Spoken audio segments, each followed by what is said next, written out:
Every ancient culture tells stories of gods mating with humans, producing superhuman offspring. What if those weren't myths? What if they were memories of the Nephilim? And what if those gods are preparing for one final deception? A Greek storyteller speaks of Zeus descending to seduce mortal women, producing heroes like Hercules. A Norse bard recounts Odin's divine bloodline, creating legendary kings.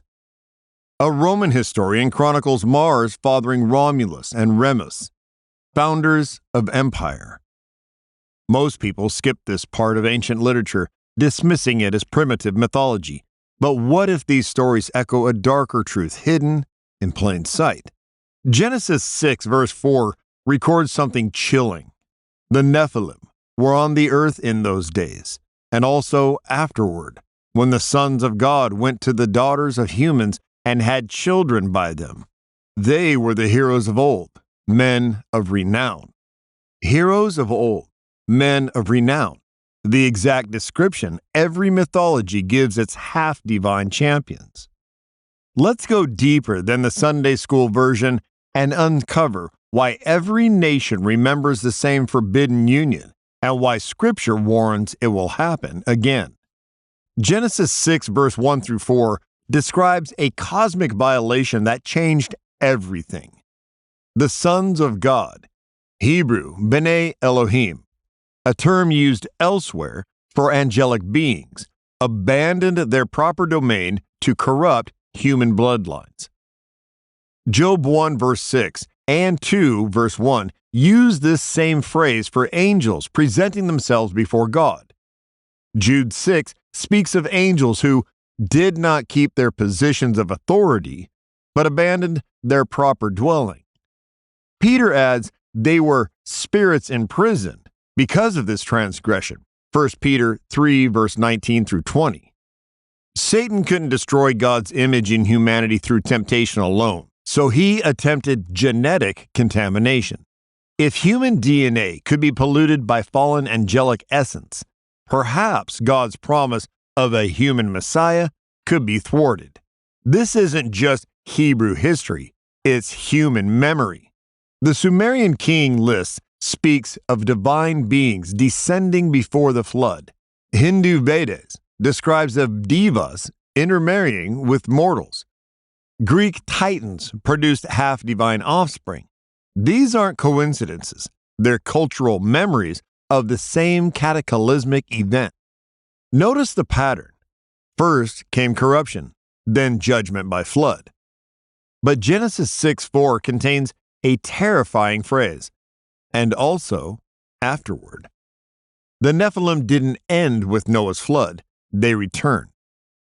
The ancient deception reveals Satan's strategy: corrupt the pure, pollute the holy, and rewrite history to make rebellion seem heroic.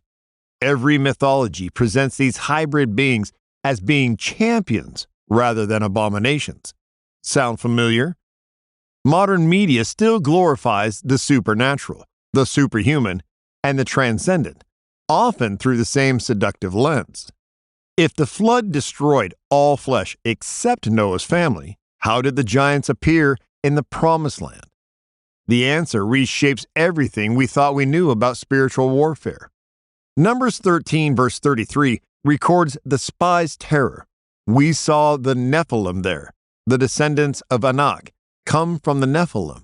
Deuteronomy 3 verse 11 describes Og of Bashan, last of the Rephaim, whose iron bed was 13 feet long.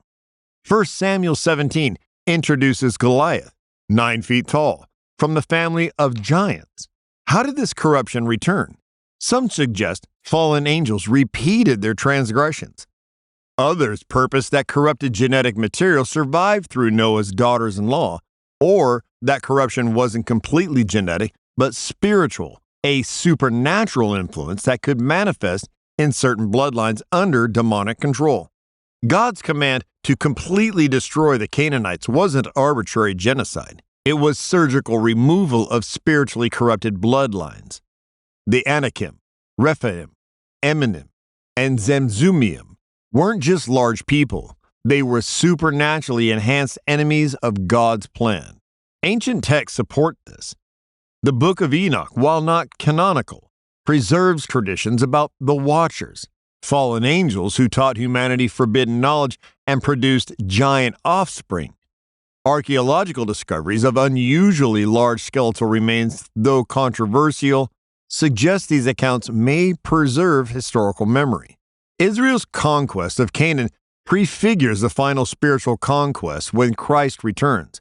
Just as Joshua had to eliminate giants to establish God's kingdom in the land, the coming king must eliminate all supernatural enemies to establish his eternal kingdom. These weren't just physical battles, they were cosmic conflicts. Every giant David faced represented a supernatural stronghold. Every victory prefigured Christ's ultimate triumph over the principalities and powers. If this is surprising so far, share it with someone who thinks mythology is harmless fiction. Every pantheon tells the same story with different names. Divine beings descending, mating with humans, producing superhuman offspring. But Scripture reveals these weren't gods. They were fallen angels masquerading as deities. Deuteronomy 32:17 states, Israel sacrificed to demons, not to God, to gods they had not known. 1 Corinthians 10:20 confirms the sacrifices of pagans are offered to demons, not to God. Each mythology follows the pattern. Zeus produces Hercules, Perseus, and countless heroes. Odin fathers divine kings and warriors. Ra generates pharaonic bloodlines claiming divine ancestry. Mars creates Romulus and Remus. These stories aren't random, they're documentation of systematic genetic and spiritual corruption. First, Enoch details how fallen watchers taught humanity metallurgy, astrology, cosmetics, warfare, and sorcery, knowledge that accelerated human civilization but corrupted human hearts. Every advanced civilization shows sudden technological leaps that secular archaeology struggles to explain. The similarities are too precise for coincidence. Flood legends appear in over 270 cultures worldwide. Stories of divine human hybrids span every continent. Tower of Babel accounts echo from Sumeria to South America. These aren't borrowed stories, they're shared memories of real events. Notice how mythology presents these hybrids as heroes and not abominations. Hercules becomes the greatest hero, not a forbidden creation. This represents Satan's masterpiece of deception, taking God's enemies and rebranding them as humanity's champions. Today's superhero obsession isn't accidental. Superman, alien-human hybrid. Thor, Norse god. Wonder Woman, daughter of Zeus. Popular culture still glorifies the same hybrid beings Scripture condemns. The mythology hasn't changed, only the medium. Timothy chapter 4, verse 4 warns people will turn their ears away from the truth and turn aside to myths. We're witnessing this now as ancient mythologies resurface through entertainment, spirituality, and even scientific speculation about alien-human interaction. Daniel chapter 2, verse 43 contains a cryptic prophecy that unlocks the end-time connection. They will mingle themselves with the seed of men, but they will not adhere to one another, just as iron does not mix with clay. Who are they who mingle with human seed? In context of Nebuchadnezzar's statue representing world kingdoms, this final kingdom involves non-human entities attempting to integrate with humanity. The language mirrors Genesis 6's forbidden union. Jesus warned, as it was in the days of Noah, so it will be at the coming of the Son of Man. Matthew 24, verse 37. If Noah's days was marked by Nephilim corruption, the end times will witness similar supernatural deception. Modern UFO phenomena and alien abduction accounts often involve genetic experimentation and hybrid creation, the same activities attributed to the Watchers. What if these aren't extraterrestrials, but the same fallen angels preparing humanity for their final deception.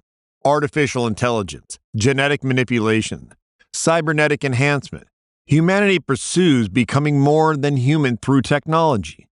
This echoes the ancient promise of the serpent, you will be like God. The method changes, the temptation remains. Thessalonians 2 verse 11 prophesies God will send strong delusion so people believe lies. What if this delusion involves accepting supernatural entities as evolutionary guides or benevolent aliens when they're actually the same fallen angels from Genesis 6? Revelation chapter 12 verses 7 through 9 describes war in heaven with Satan and his angels cast to earth. This cosmic conflict involves the same supernatural beings who corrupted humanity before the flood. Their final attempt will be more sophisticated, more deceptive, and more global. Just as Christ's resurrection validates his divinity, Satan will likely produce counterfeit supernatural manifestations to validate his hybrid champions. The mythology of gods walking among men may become reality once more. Despite the deception's sophistication, Scripture guarantees Christ's victory. Isaiah 26 verse 14 declares these Rephaim will not rise, and Revelation 19:20 through 21 describes their final judgment. Every giant falls before the true king. These ancient stories weren't harmless entertainment. They were Satan's propaganda campaign, rewriting the rebellion of the Watchers into heroic legend. Every mythology that glorifies divine human hybrids conditions humanity to accept the forbidden as desirable. Are we still falling for the same lies, dressed in new mythologies? Today's superhero obsession, transhumanist dreams, and alien fascination echo the same ancient temptation: transcend human limitations through forbidden means. What if these stories were Satan's attempt to rewrite the fall of the Watchers into something heroic, preparing humanity to welcome their return? When supernatural beings manifest claiming to be humanity's creators or guides, will we recognize them as the same entities Scripture warns against? The Nephilim were men of renown, famous, celebrated, legendary, but Scripture calls them abominations deserving judgment. Fame and divine approval aren't synonymous. The most celebrated figures in human mythology may be the greatest enemies of human souls. God's image in humanity remains sacred, worth protecting, worth preserving. Every attempt to enhance, transcend, or evolve beyond humanity as God created us reflects the same pride that motivated the original rebellion. The giants are returning, but so is the giant slayer. David's victory over Goliath prefigures Christ's victory over all principalities and powers. No matter how tall the enemy stands, how ancient their deception, or how sophisticated their lies, they cannot stand against the name above every name. From Genesis to Revelation, from ancient mythology to modern deception, the pattern remains consistent. Fallen angels seek to corrupt God's image in humanity, rewriting rebellion as heroism and deception as enlightenment.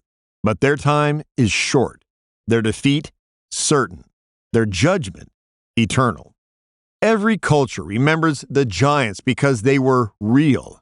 Every mythology echoes the same forbidden union because it happened. Every legend of divine human hybrids preserves the memory of cosmic rebellion. The story isn't over, but we know how it ends. The king returns, the giants fall, and righteousness reigns forever. If today's message stirred your spirit, drop a comment and share your takeaway. This is Divine Mysteries, where the hidden things of God become visible. Stay rooted in the Word. The story isn't over.